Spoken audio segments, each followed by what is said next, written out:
Dans les mentalités, une mère de famille ne peut pas exercer un emploi efficacement, même si la part des femmes actives augmente. D'où des inégalités hommes-femmes dans le monde du travail. En principe, une image subsiste, celle de la femme au foyer et de l'homme au travail.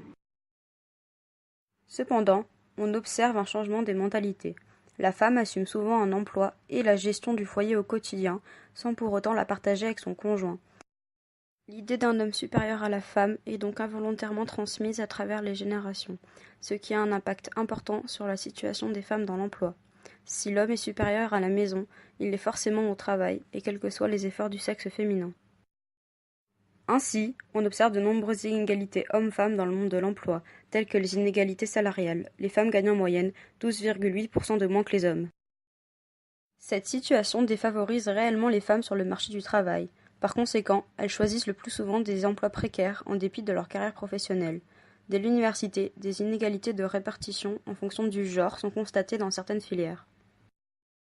Cependant, tout cela entraîne des conséquences permanentes, puisque les femmes touchent ensuite, en moyenne, 39,3% de moins que les hommes lors de leur retraite.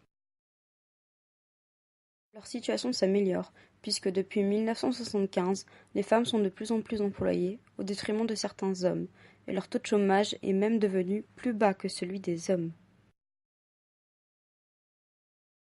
Par conséquent, des améliorations significatives apparaissent, favorisées par les décisions du secrétaire d'État, qui a mis en place 60 000 nouvelles places en crèche, 25 000 nouvelles places en école maternelle, ainsi qu'un plan pour l'entrepreneuriat féminin.